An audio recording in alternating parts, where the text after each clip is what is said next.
Holy God, we thank you that you're more than willing to join us today. You desire us to have a clearer understanding of your kingdom, not only of its laws, but of its principles and its inner workings. We pray that you would bless us and guide and direct our thoughts and our words. In Jesus' name, amen.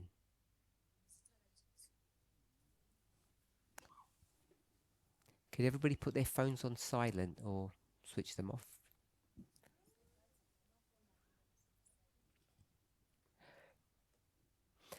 In our last study together, we had pivoted away from our discussion of Revelation 17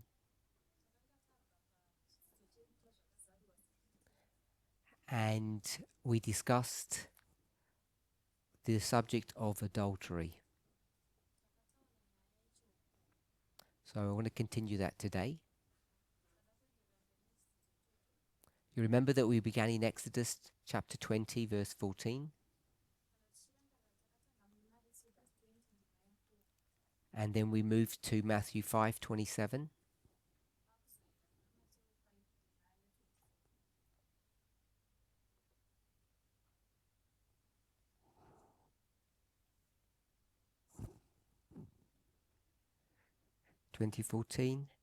And Matthew 5:27.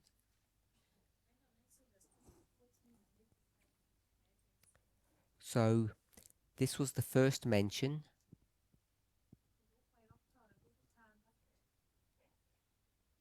in the Old and the New Testaments. And we saw that in those two first instances, the gender was different.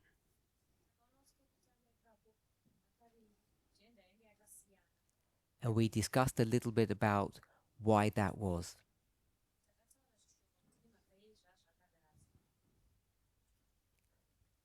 We developed, maybe we might call it, a rough working definition of the word adultery.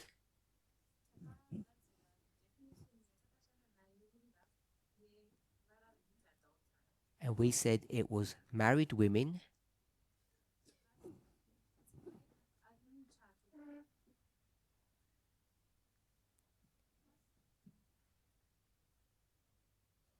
who were having a relationship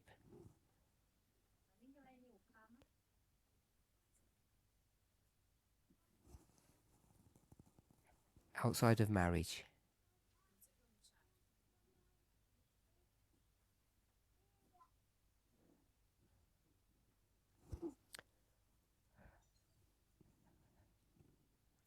The particular aspect about women was found in Exodus. Then when we turn to the New Testament, the book of Matthew, we're all familiar that this is the Sermon on the Mount or the Beatitudes.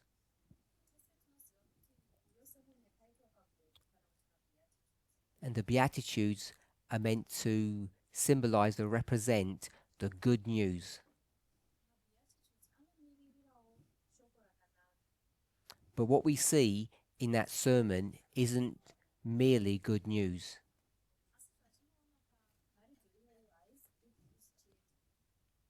We spoke about the law that Jesus was being accused of destroying, and we understood what the law and the prophets were.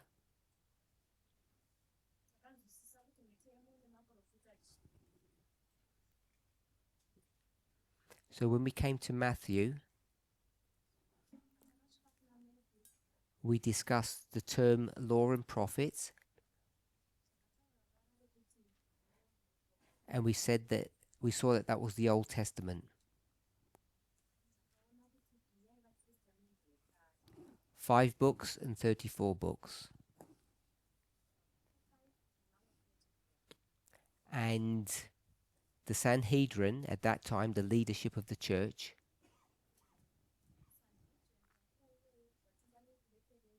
felt that Jesus had come to destroy the church, destroy the nation of Israel.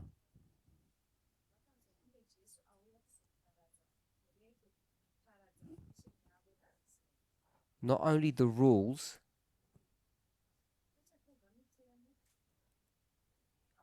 we might call it the ceremonial system, but also its destiny, or we might call it prophecy. That's the 5 and that's the 34. It's coming to destroy everything. And was Jesus coming to destroy everything? We know that the answer to that is yes, the leaders were correct.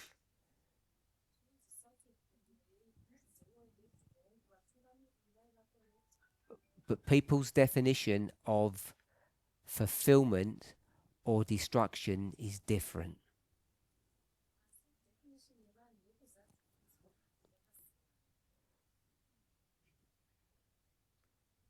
Destroy or fulfill? That's the question. So they say destroy, and Jesus says fulfill. We saw that the word fulfill is a tautology,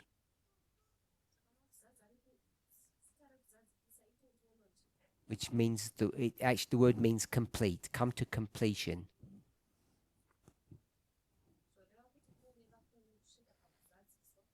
We'll use a different word now. Perfection. So the law and the prophets are now coming to perfection.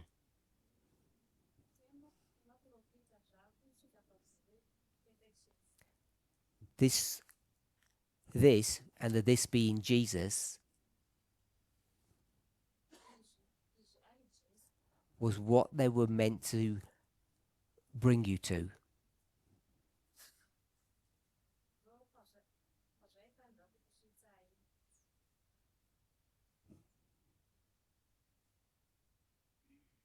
Right, am I okay? Yeah. So the law was meant to bring you to Jesus.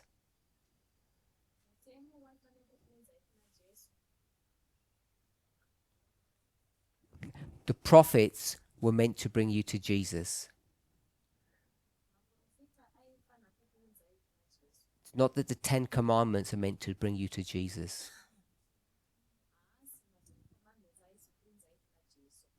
So if you have any questions, put your hands up on those issues, or we'll carry on.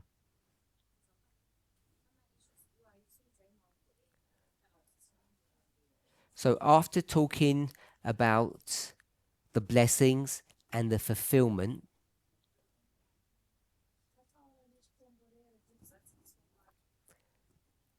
we then got to verses 21 to 26, which we called anger, 27 to 30, which we called lust,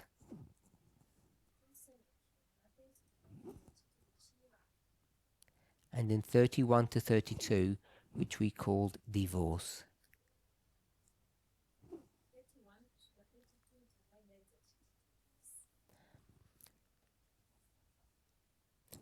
I tried to develop a narrative, an explanation of why these subjects had been chosen.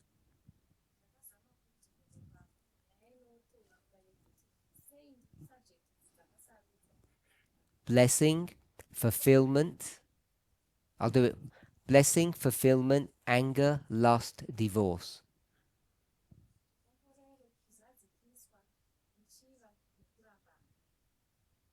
Got 5. So if we don't understand the narrative or the point of this, these last 3 become just random thoughts.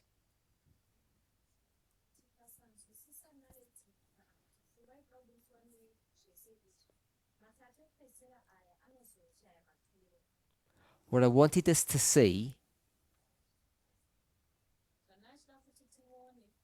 is that we should not be viewing these last 3 topics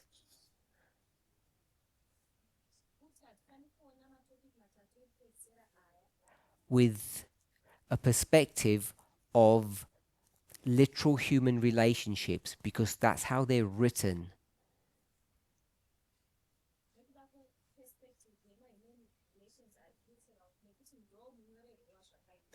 They're written in a very literal fashion, with the perspective of human beings, human relationships.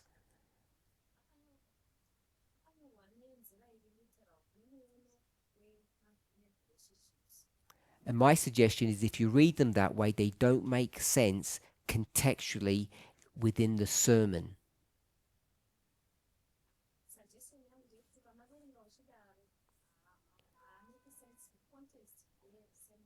So we're addressing I'll call it the tension between symbology and structure.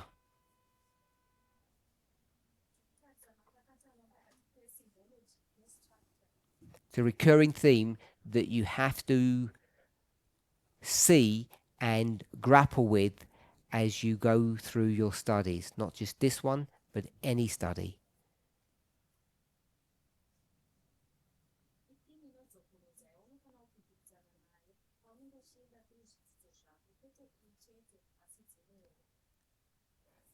So I'll restate that slightly differently.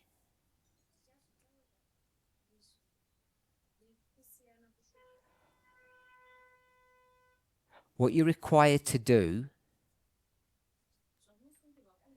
is not just read the words. You need to understand what the context is.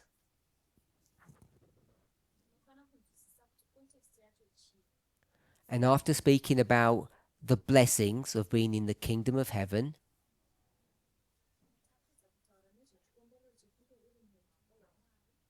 Christ being the completion of the law, the fulfillment of prophecy, you can't then just go talking about human beings being angry with one another, or having lustful thoughts, and men and women divorcing. You've got to be able to see that does not make sense. These are not just random thoughts. If you don't see that, put your hand up.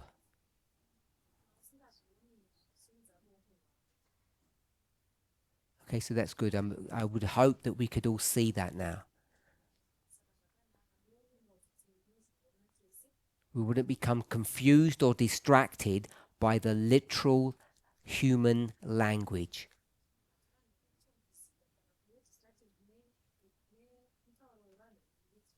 It's not about you angry with your.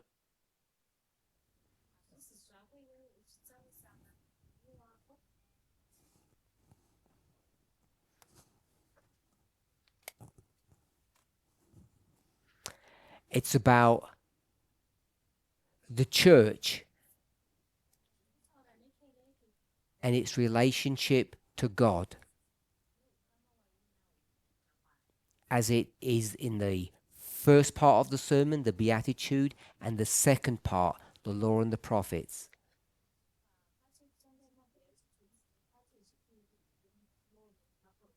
These last three elements that are on the board, anger, lust, and divorce, are the same story.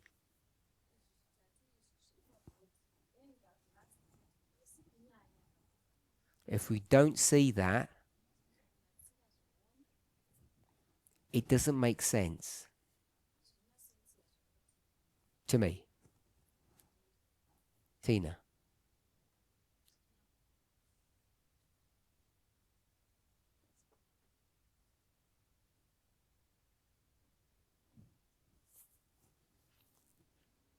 Okay. I got out to open the gate, but I don't remember what you said with last. I got anger and divorce. Can you repeat last and how it relates to the church? I don't know if you're getting my question.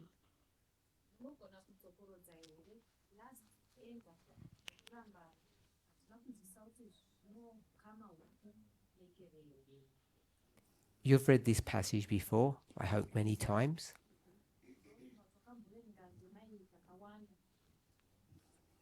When you read the first part, blessed are the poor, blessed are the meek, what did you think that was referring to?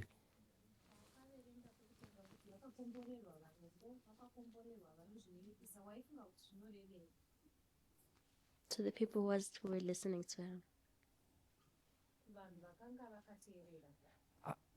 My question was, what is it referring to? Not just the people that he's speaking to. Let me rephrase that. He's not speaking to you. No. No. So why are you reading something that's nothing to do with you?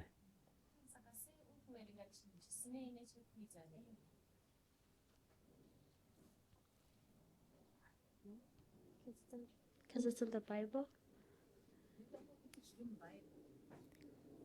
So it's in the Bible and it's got nothing to do with you. It does. It does have to do with me.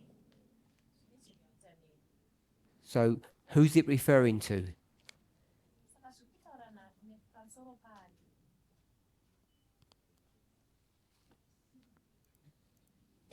The people who are reading and people who are there. Are you able to just put that into a singular group?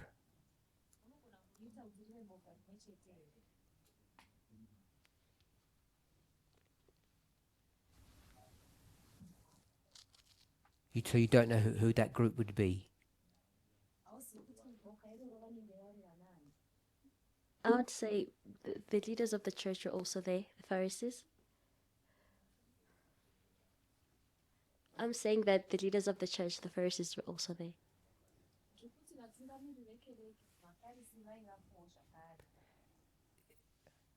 You remembered something from the last study and you just threw that in.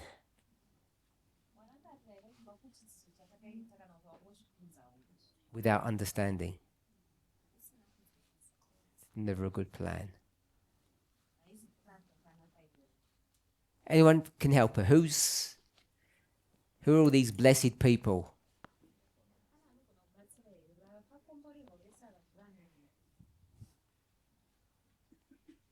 The church. That would include them and you. One group. Okay with that? So the church will be blessed if they follow the principles of the kingdom of heaven.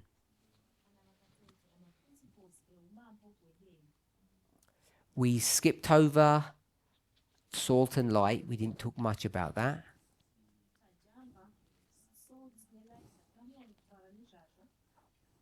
What's the salt? And what's the candle? Tina? I'm not sure.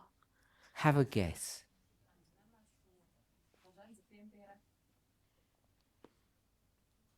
Pretender?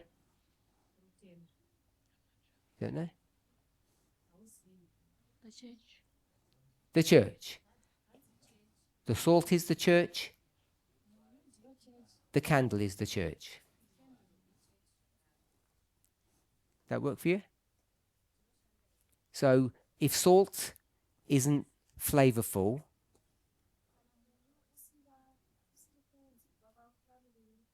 what are you supposed to do?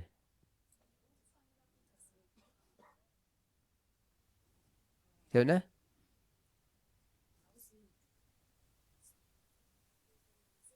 You don't use it. So that's verse 13. More than don't use it. Don't read the word. Don't read the verse. It says in the last part of the verse what you do. You throw it away. So who's going to get thrown away? The church. If the church doesn't do its job, you'll get to a point that God will throw it away.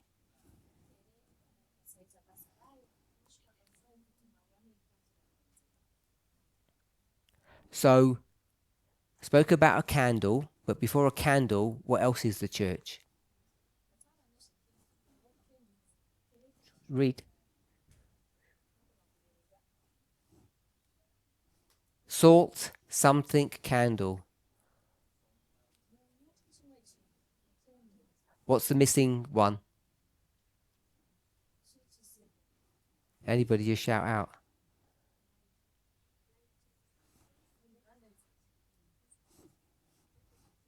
City. Does it say city? Or did I miss that? A city set on a hill.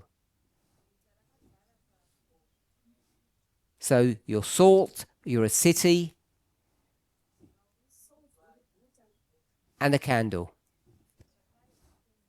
And the city is in a certain place. Candles have a certain job.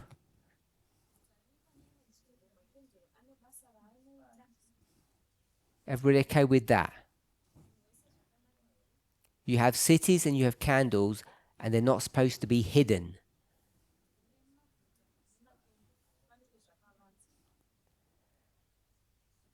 If they are hidden, you're not doing your job.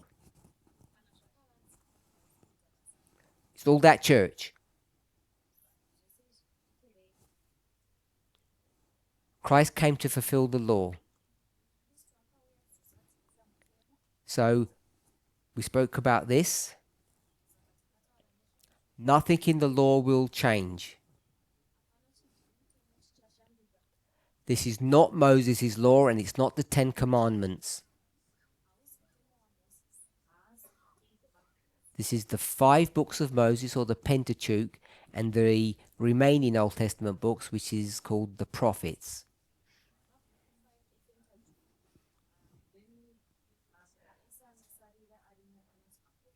And Jesus has come to make those things perfect. So I've written them here. The rules, Jesus will now perfect them. He will not only live the law.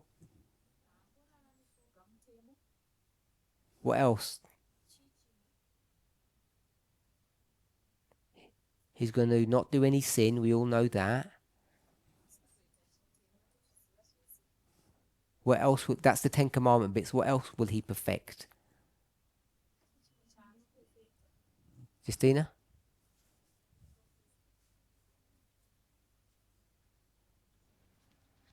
So the prophets. Not the prophets.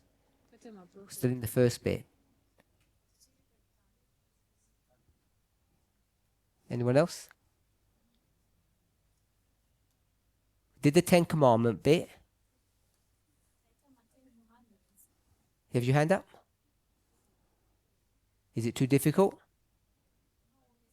William? No? Ceremonial system.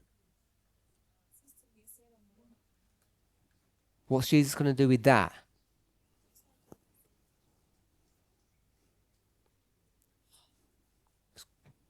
Curtis? Oh, yeah, Curtis. Oh, I didn't see anybody. You saw it? Oh, sorry. Go ahead.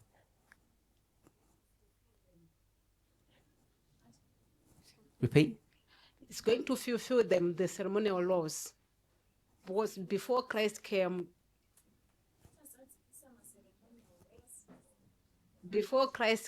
to Earth, to this planet Earth, if somebody commits sin, he was supposed to die. So when Christ came, he came to fulfill that law, to make it into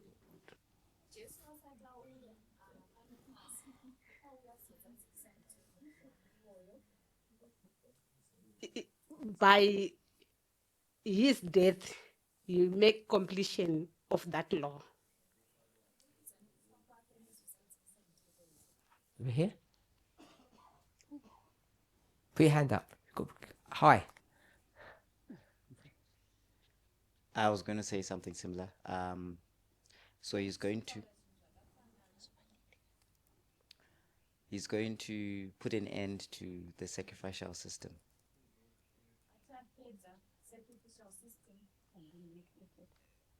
through his death. Okay.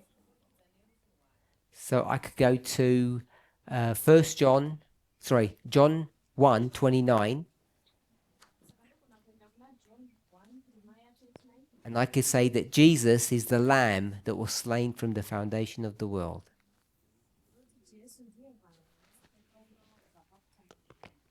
So Jesus is the embodiment or the fulfillment of the ceremonial system, all of it.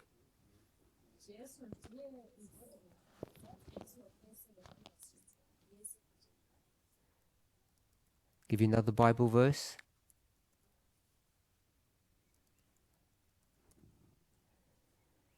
Hebrews 8:1. We have such an high priest.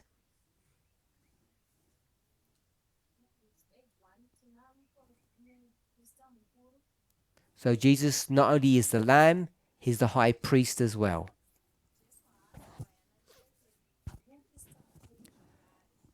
So hopefully we can see that he came to fulfill the law that we've just spoken about.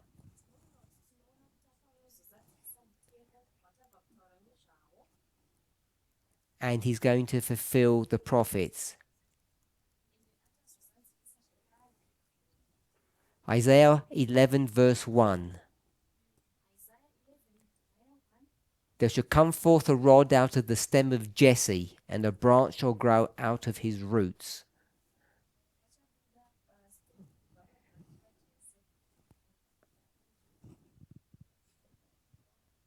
Oh, it's your paraphrase. And a branch shall grow out of his roots.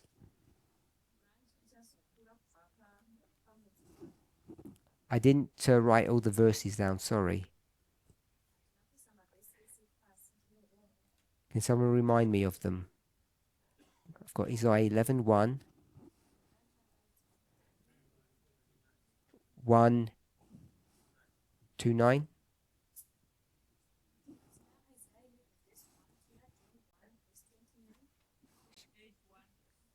Which book? Oh, Hebrews.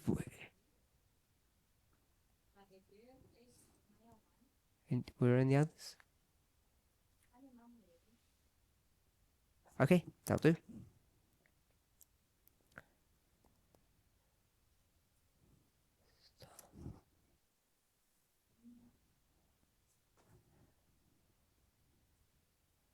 And I'll do Numbers 24, 17. There shall come a star out of Jacob, and a scepter shall rise out of Israel, and shall smite the corners of Moab, and destroy all the children of Sheth.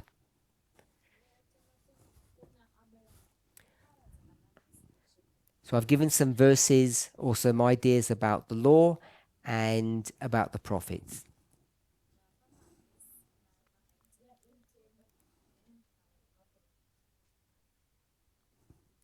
So we've done all of that. And now anger, lust, and divorce. So we need to understand that these three things are in the context of the church and God.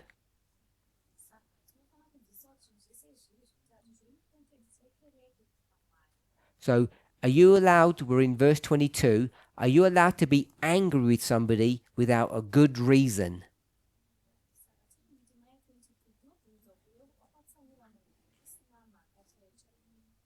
No. Goes on to other little bits and pieces.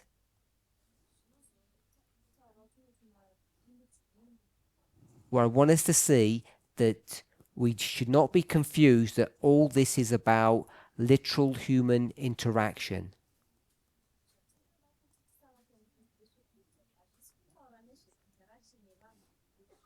Why is it done that way? Why is it using such human relationships to explain the reality?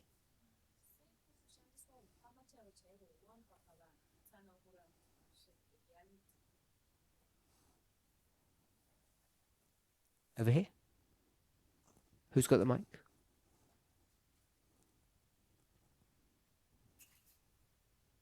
You have to take what people understand to be able to understand a spiritual truth.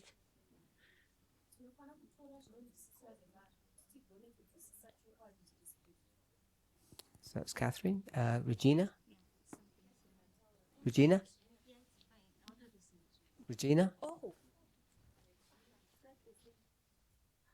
Something. That's the reason I opted out. I've forgotten what she said.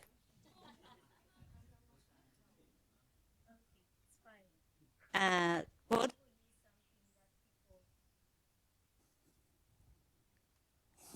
I was saying God will use something that people understand well to help them understand something that complex.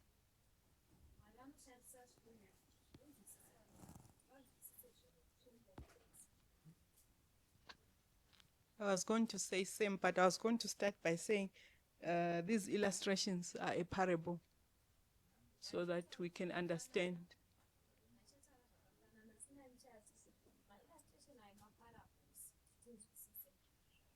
So I want us to see that what Catherine said and Regina said were the definitions of parable methodology.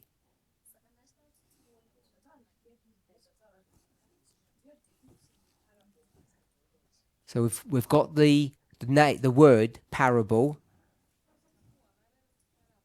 and an explanation of what parables are. So this is the only way to do it. If you want to understand the relationship between the church and God, which is a spiritual relationship, it has to be done through parables.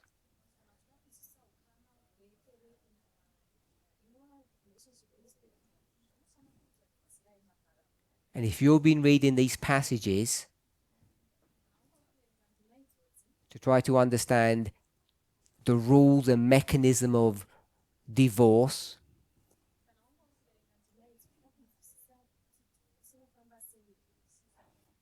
or adultery, or getting angry with your church friend, you know you've been reading this wrong all those years. It's a far more serious, far more important issue than you getting out of a problematic marriage.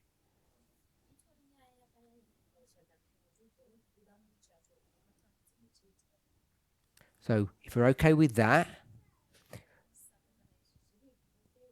just go back to the previous presentation and we've explained what anger, lust and divorce are about.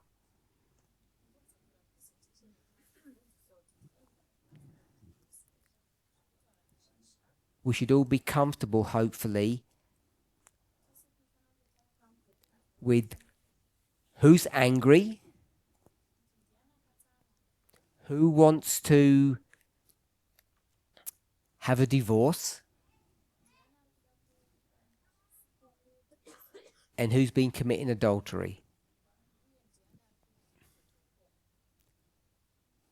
Jesus is speaking to the leadership, who are men in real life, but symbolically, I say they're women, but they're actually the women singular, not women in plural.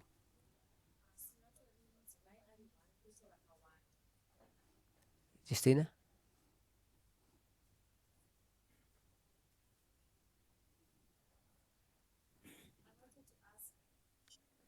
I wanted to ask, so, but can we also apply this to our real relationships or not?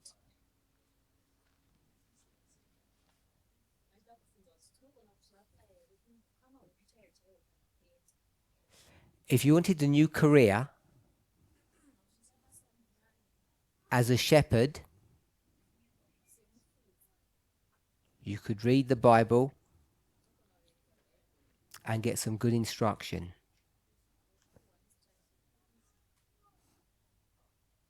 But that's not what those passages were designed for.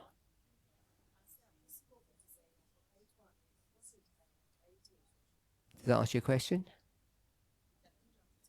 Yeah. That was a funny way of saying yes.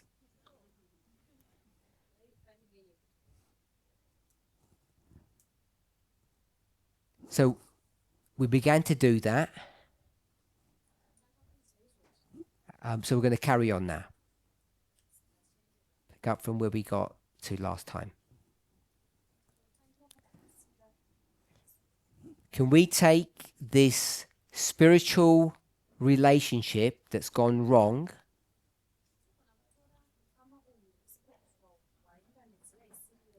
and learn something about human relationships?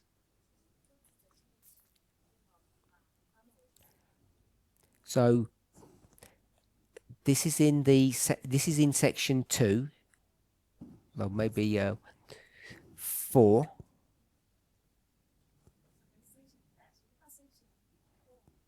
Because we've done the blessings, we've done the law and the prophet, then anger, lust, divorce. We're in lust.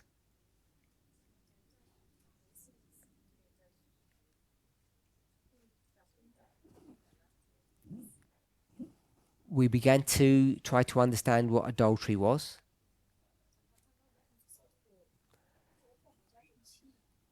So in your notes, if you took notes, what is adultery? One word. This is what we agreed last week, the other day.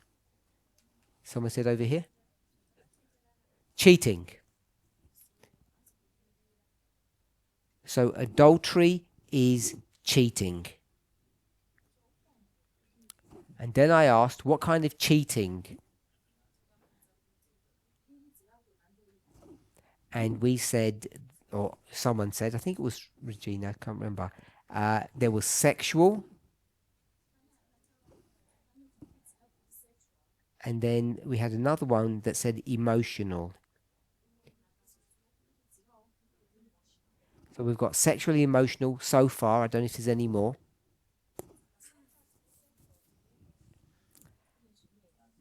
And I said, what does that mean? I don't even know what sexual and emotional mean.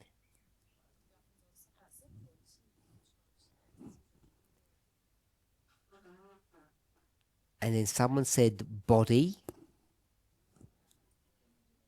and mind, which is fair enough.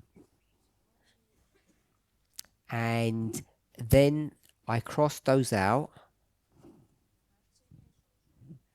as we got to the end. And I suggested that sexual would be what? Physical. And mind would be thoughts.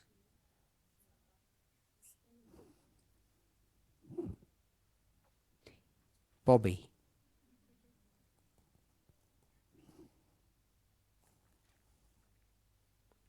And I think someone asked about sex before marriage. And if we're going to use the definition that it's married women or married men, but it's people who are married. When we talk about adultery, the sex before marriage is a different issue.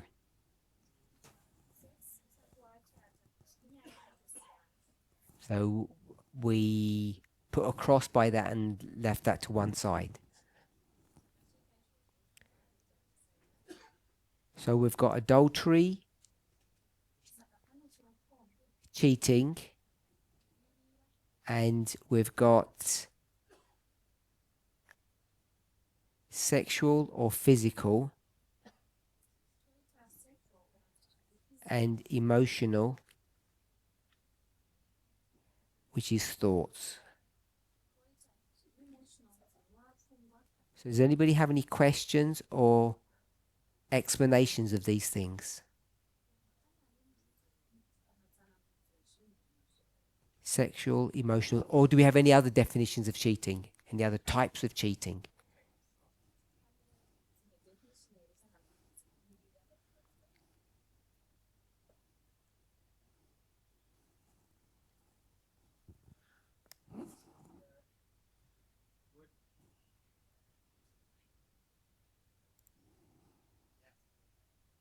Would faithlessness, like loss of trust, be maybe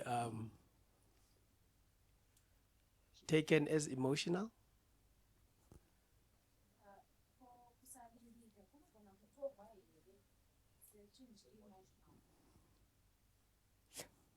So person 1 doesn't trust person 2. That's correct, yes.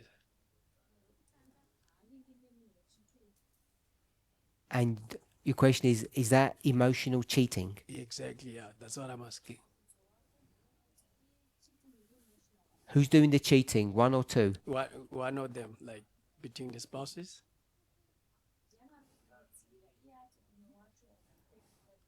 Which one's doing the cheating? The one who no longer trusts? Yeah.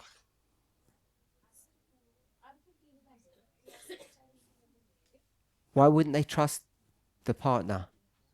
Because I think it's part of cheating. Why wouldn't they trust the partner? Don't make me feel sin. Because they're cheating. Who's cheating? The number 2? Yes. What cheating are they doing?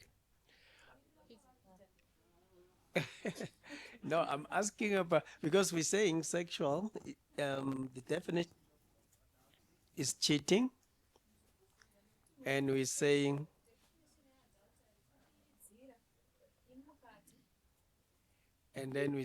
cheating is sexual and also emotional. So the element that I'm asking about is whether faithlessness or loss of trust between the two spouses.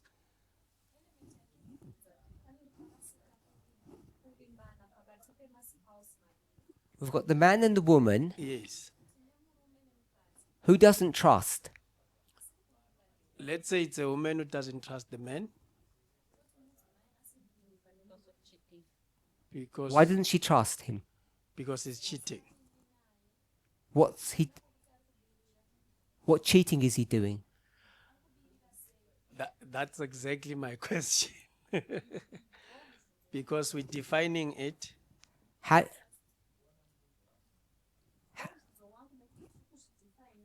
does she know he's cheating? Let's say she grabbed him. She has an evidence. She did what? She's got an evidence that is cheating. What's the evidence? maybe photography or She's got a photograph of him in bed with another person. that's correct.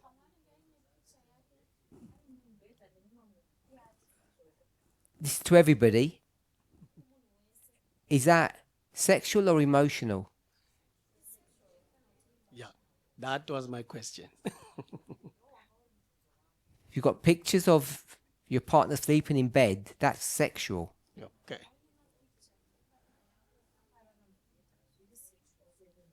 So in the mix, I was throwing this element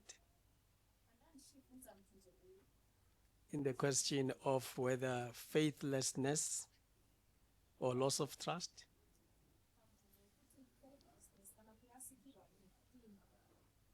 Could it be put in the physical? We've answered your question. Yeah, we did. You Okay, did. Yeah. good. Thank you. Any other types of cheating?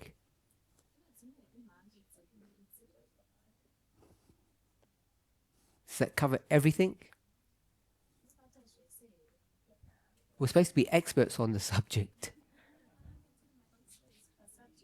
Because plenty of you do it or have done it. Bundy. Come on. Put the phone away. It's more of a question also. Can financial cheating also be included there, or does it fall under emotional cheating?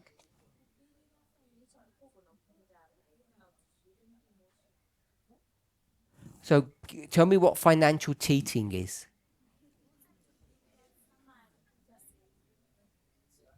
Not being transparent with the finances. Let her speak. Sorry, I can't hear. Not being transparent with finances, or not. Let's leave it there. Okay. I'm being serious. Man, woman.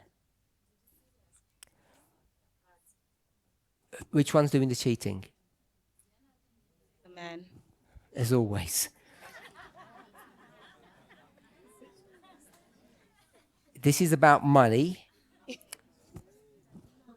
So the man's cheating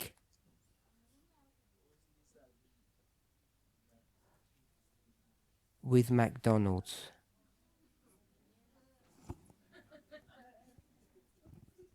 He's addicted to burgers, and he earns $100 a week. Don't know if that's a lot. 90 is for the family, and 10 is for McDonald's. So he's cheating with McDonald's. So when we talk about adultery, would we frame this concept of cheating in this context?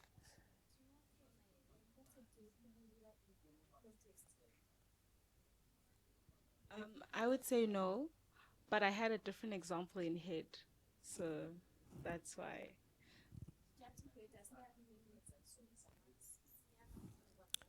So if it's McDonald's, it's not adultery. So you can't commit adultery with McDonald's or Woolworths or any other type of shop. Is that okay? If it's no for McDonald's, it's no for all the shops. You okay with that? Okay. So give me your example. My example would have been, let's say the husband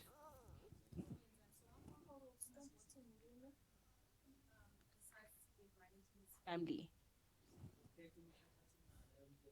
on the top decides to give money to his family. Okay, so it's not McDonald's, it's his mum.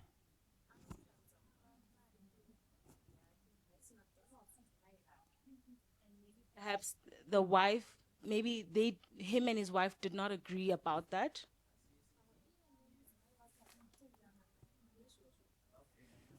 And then he goes behind her back and does that. So the issue, whether or not they agree or disagree, he cheats, which means he's doing it without her knowledge. So he's giving $10 to his mum without telling his wife. And the question is that adultery? So to have a one-word answer. You begin? Yes or no?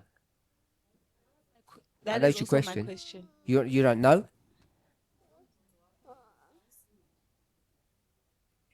You have a feeling about it.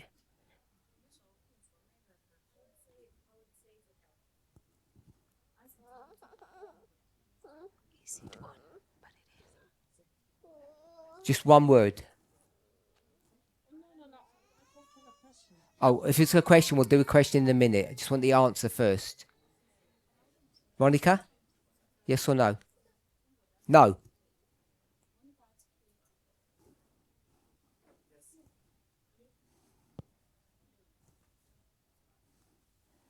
Catherine? Catherine, why is this not adultery? It meets all the criteria. Cheating, hiding. Why is this not?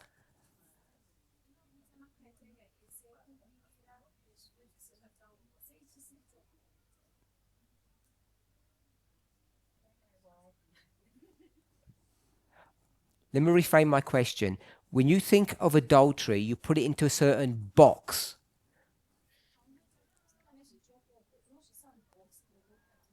Why is the mother not in that box? I think because it's a different type of relationship, like it's a different category of relationship. So, adultery, if we have the box of adultery, and this box equals what? That Catherine's just said. What is the box? Everybody, what's the box? Anybody over here? Box equals, she just said, not sexual, just relationship. Okay, so back to, so she said the box is relationship. And she says, mums don't belong in here. And Londi said McDonald's doesn't belong in there. So what belongs in there, Catherine? A lover or a spouse. A lover.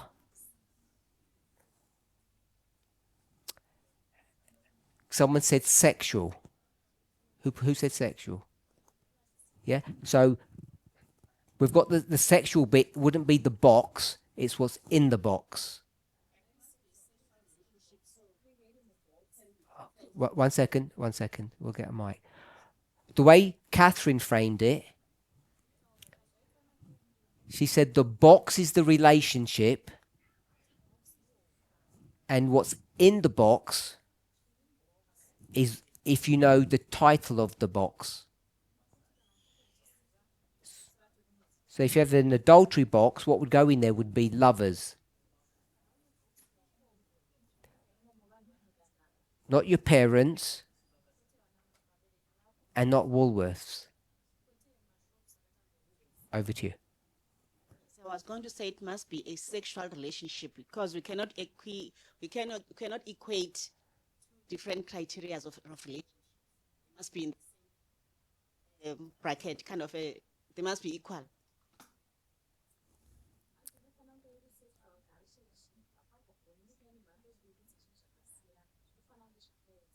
A dog. Pet. wife doesn't like pets, and you've got a secret one that you love. Is that adultery?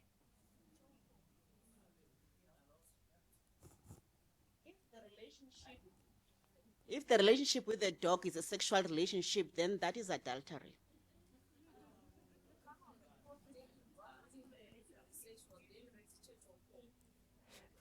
Let's assume that it's not.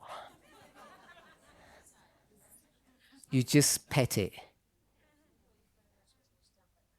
Then not. As I said, Elder, we cannot equate two different things. Petting and sexual relationships are two different things. Yes. I was just taking your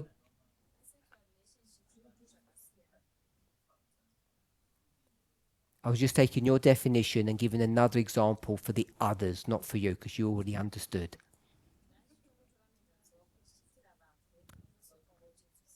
Blondie. So what I've understood people to say is there is cheating going on in every example that we've just given. But for it to reach the hurdle or the bar of adultery has to be a certain type of relationship.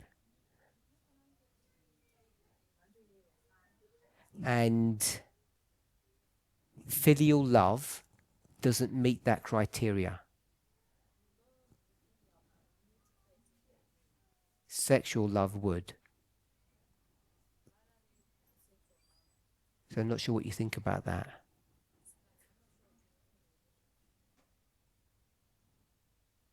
I understand what you're saying. My question was, can you please go up a bit? You tell me when to stop. You can stop, thank you. It was initially that can you add financial cheating into the equation of sexual and emotional cheating?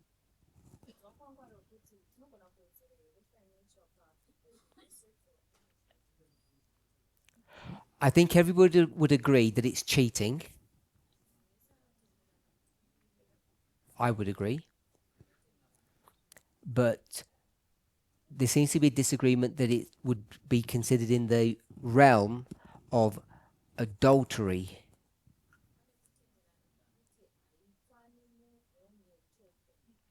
So that's what people are suggesting, that it is cheating.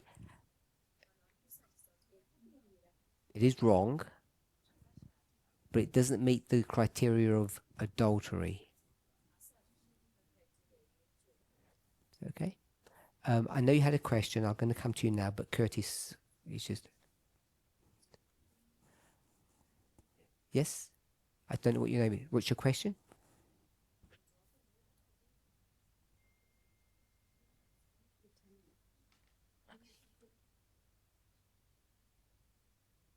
You changed your mind? Oh, the other way around. Got it. Yeah. Yep. Let's get a question.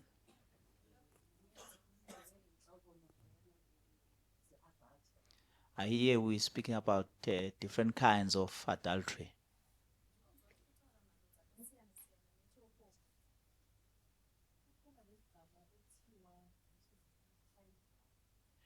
There is this word that we use for masturbation.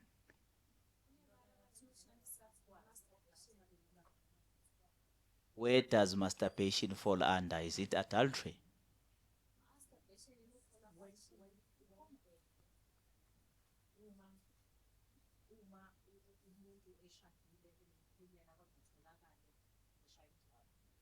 If a person, let's just say a woman, doing masturbation while she is married. I've understood.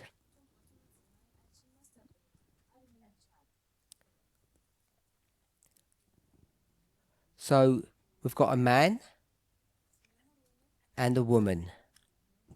Who's doing the masturbating?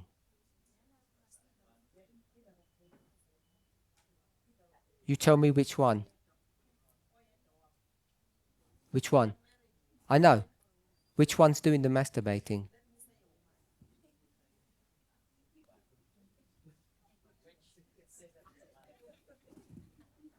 You've got to say that one in the mic, apparently. it's important. A woman. It's on public record now. So, the woman's masturbating. Are you going to do English or are you going to do Zulu? In your responses now. I'm talking to you. Take the mic. So the woman masturbates. Why would she do that? Let me say, maybe she doesn't feel satisfied.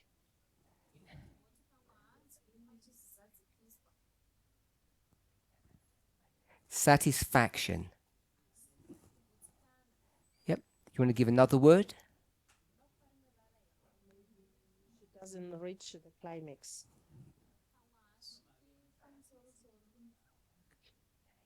I'm going to put orgasm, satisfaction. Orgasm. Any other word? Looking for synonyms.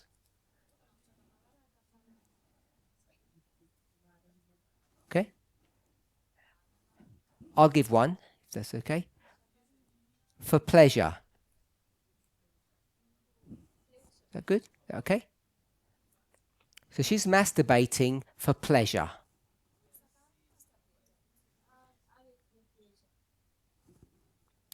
So M isn't masturbation. M is meat. She likes eating meat because it gives her pleasure.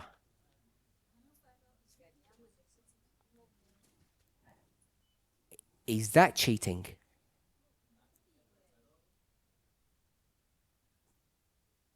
She goes to KFC secretly. Keep the mic. Is that adultery or cheating? We know it's cheating because we discussed that with Londi. That's this McDonald's questions. So we know it's cheating. Is it adultery? Secretly eating meat.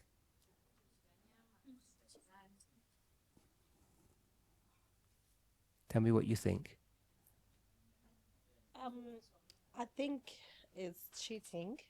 It's committing adultery at the same time because they are married. Wait there. And the other one? Wait there.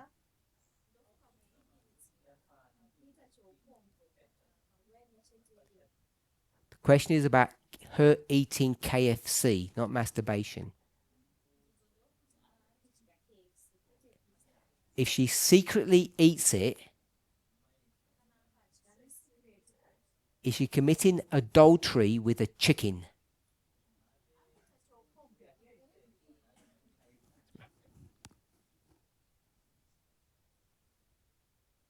What do you think?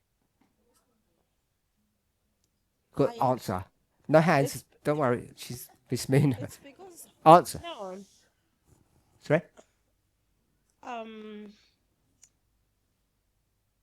I'm not sure. Should I answer or should I ask? You should answer.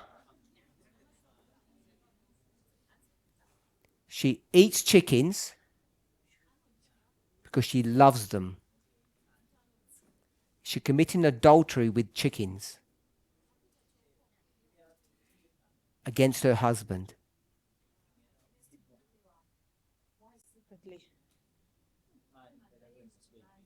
Because he doesn't like it.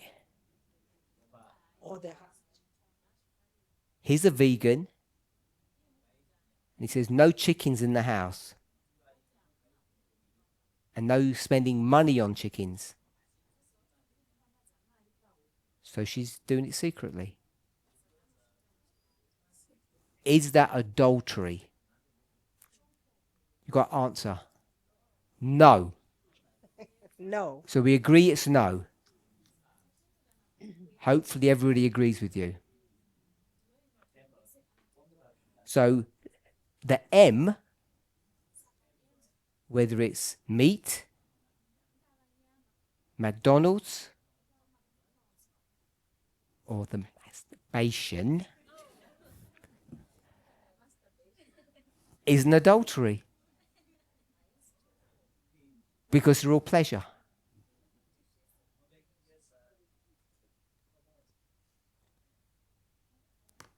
I thought that was going to be easy. Tina, Curtis, and someone over here. Oh no. This is not a discussion about masturbation, so I'm not going to, I'll take a couple of thoughts. I'm not going that. This was an important discussion about adultery, so it's not about masturbation, but I'll take a couple. Before we get, I'll be clear. My thoughts, masturbation is not adultery. That's my thoughts. Tina. If we're saying adultery equals cheating, Cheating is a type of adultery. No, adultery is a type of cheating. That's the only type of cheating I'm interested in, the adultery type, not the other ones.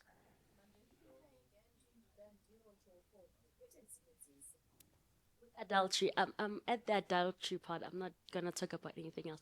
Adultery, we are saying that adultery is a type, cheating is a type of adultery, right? The other way around. Adultery is a okay. So are we not now saying, if you're saying that adultery is cheating, then all the others, how are they not adultery because it is cheating?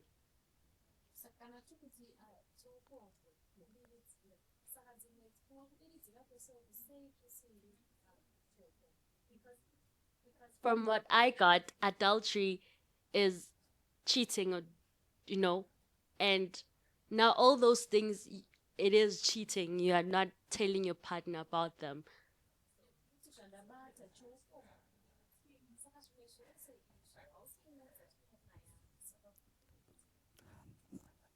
Are you asking me seriously? So, you're married and you're both athletes, super fit, muscles, slim, trim, looking good.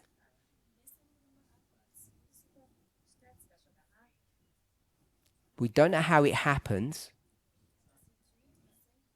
but the husband gradually gets bigger and bigger. And I don't mean muscles. His belly just grows. And 10 years on, he looks obese. And no one knows what happened. He just ate a lot secretly. Would you, using your common sense, say that he committed adultery?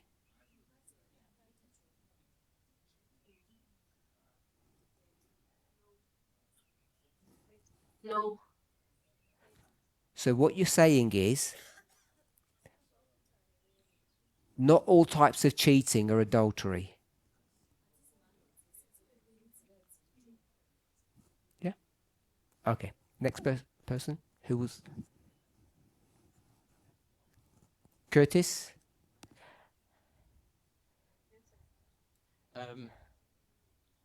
You didn't want to go down this rabbit hole. But I wanted to ask about the concept of cheating. in the example you gave, one person, the man, doesn't like the woman eating chicken.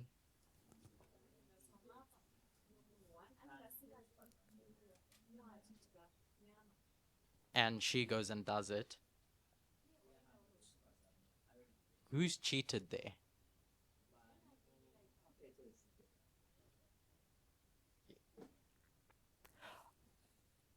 I'm sure the man will feel cheated out of his $5.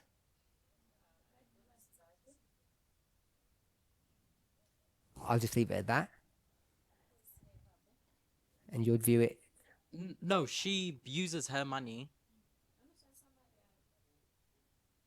But it's the idea of him not knowing that she's eating chicken. Forget the money bit.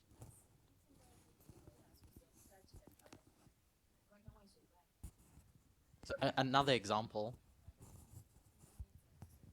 is he doesn't like it when she watches romantic movies.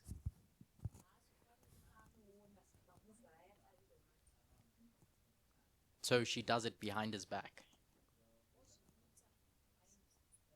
And her heart starts pumping during these romantic movies. Who's done the cheating there?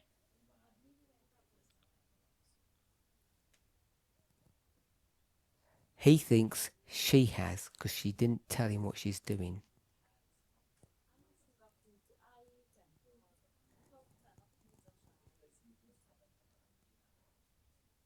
So if we stick to it's going to depend on people's views of how relationships operate, of course.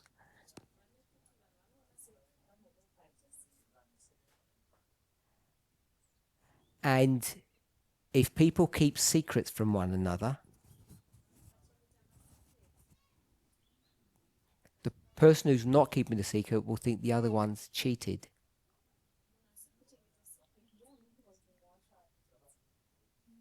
We just use cheated to say wrong.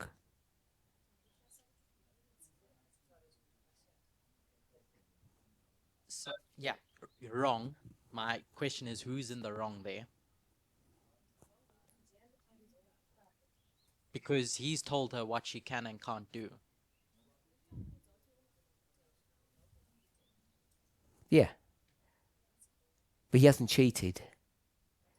And the problem is the way you want to take this relationship, cheating becomes an inappropriate word. So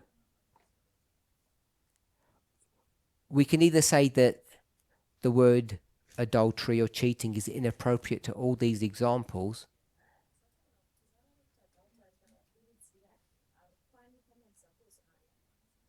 or the simple way that I suggested is that they don't meet the criteria of adultery.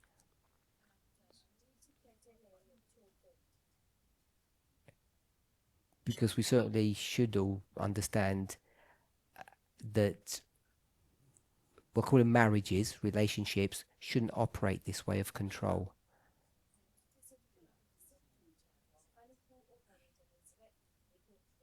Because as soon as you start, as soon as you drift away from the word cheat to wrong,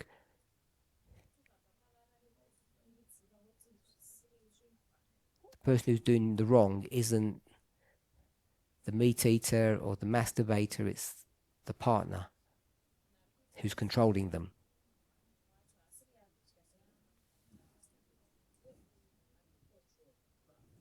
Yeah, that's fine. Uh, So the masturbator in that relationship is not in the wrong.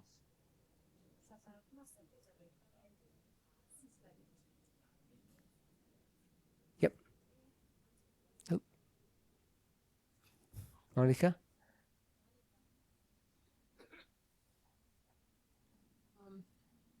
There are couples that are in the state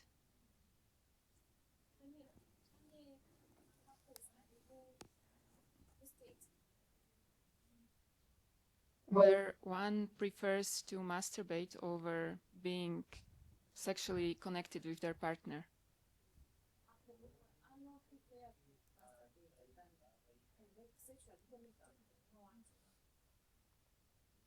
Can I just stop you for a second? It says masturbation in the context of adultery.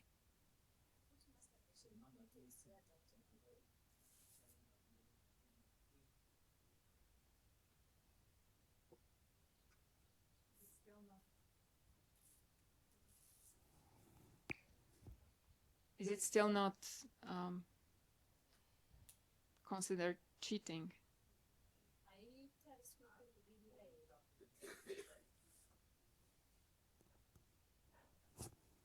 Just tell us your position.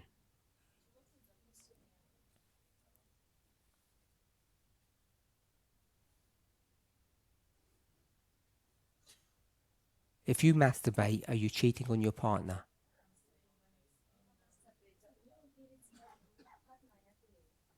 I'm saying when it's in the state where the person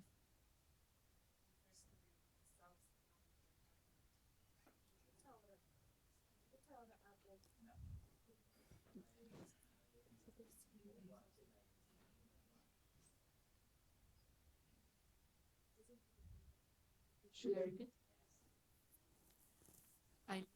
It's in the state that the person prefers to be with themselves and not with their partner.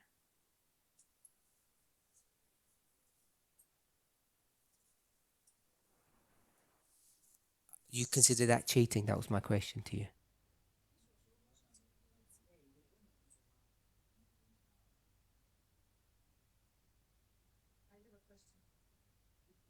You don't know.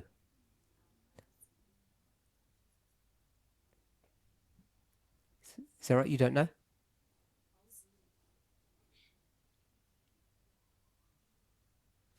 It's not adultery like with another person. Is it adultery?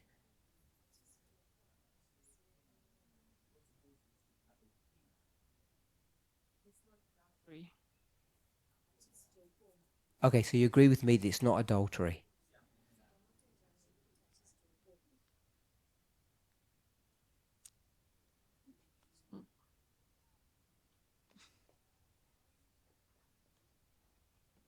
Where are we holding bated breath? You're not going to answer? No, I don't know. So it might be adultery. If you don't know.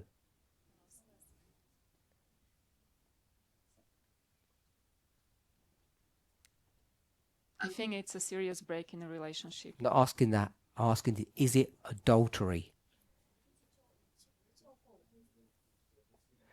Is it a serious break in a relationship to stop someone eating chicken?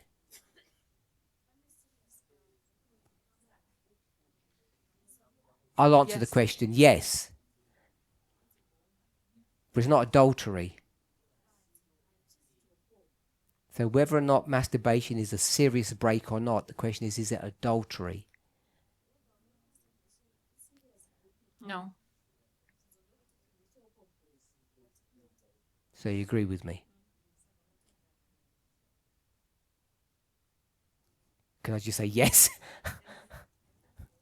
We've run out of time. I'm sorry, I know there are questions.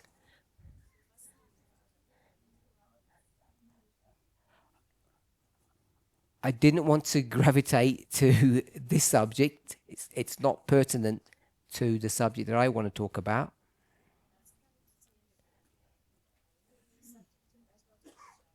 And the only reason I let my friend ask that question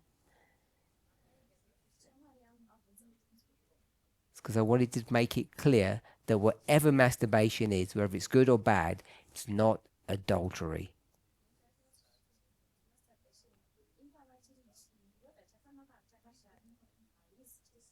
And nor are all the other things. Secretly giving your brother money when your wife's told you not to do that is really bad, but it's not adultery. And I like the definition that Catherine gave here. It's adultery has to have this component of a lover.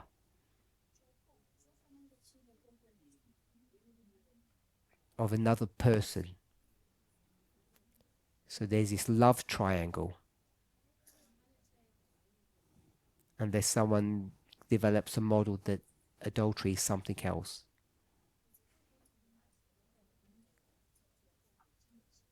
So I'm going to go with that definition until someone shows me that it's wrong.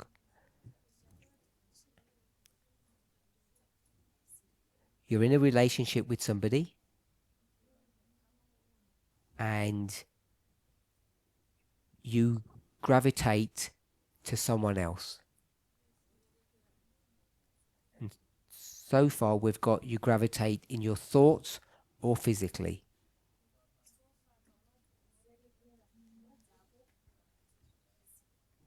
Let's pray. Holy God, we thank you that we have the opportunity, the privilege, and more than that, the right to talk about such personal and important topics. We thank you that you're willing to talk about these with us. And I want to thank you for the culture that is within your church, where we're now free to speak about things that in the past we weren't able to do. We thank you in Jesus' name. Amen.